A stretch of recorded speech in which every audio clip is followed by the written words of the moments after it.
the first thing we're gonna do. Gradually separate your arms so they're not on top of each other, but you're still going above and below. And keep it slow. Yes, it's harder when you separate it. So go back together and separate it just a little, like an inch or a centimeter or 2 centimeters. Now separate it a little bit, separate it a little bit, a little bit, a little bit. Okay, go back together if you lose it. So we're gonna go together,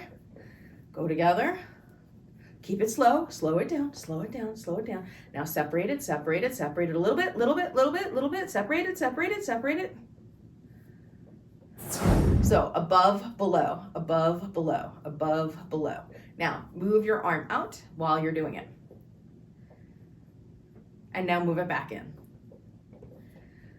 And now move, the arm goes up and down, but the arm is fully extended while you're out here. Yes, beautiful, nice and slow. Beautiful, your line is much cleaner. Now move it in, looking forward, head turned forward. Okay, now let's go back into this corkscrew. Slower, slower.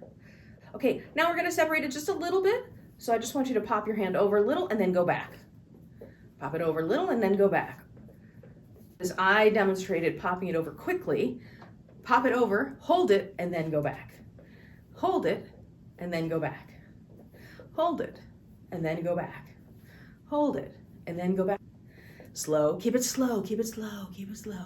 And then come in and pop it out and keep it slow. Watch my shoulder. You were trying to do it all with your wrist. I actually do rotate to make this happen. So, do you see how there's like a lift in my shoulder? And I am using my shoulder joint to help create that up and down figure 8 out here. But it's the same motion, whether it's clockwise or counterclockwise. You're still doing this funky shoulder thing when your 2 arms are out there. So you can do the separation to the halfway point, right? Now we're working on going all the way out here.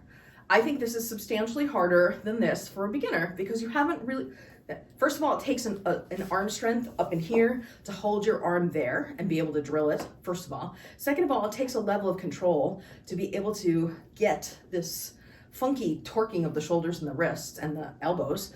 And third, it's so far from your center, the amount of control is new for you because we've never done anything where your arms are fully extended before. Not for any length of time. And because you got this part, now it's time to practice focusing on this. I'm halfway, I'm all the way. I'm halfway, I'm all the way. I'm halfway, I come back, I go to halfway, I'm all the way. I come halfway, I come back in. I go halfway, all the way. And going between those positions, then you'll be able to start practicing it where you're starting it from this outward position. The thing about this is it doesn't feel the same because you're not moving around the same point.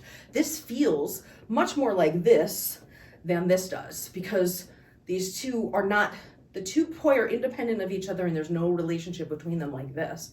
You can see the relationship here.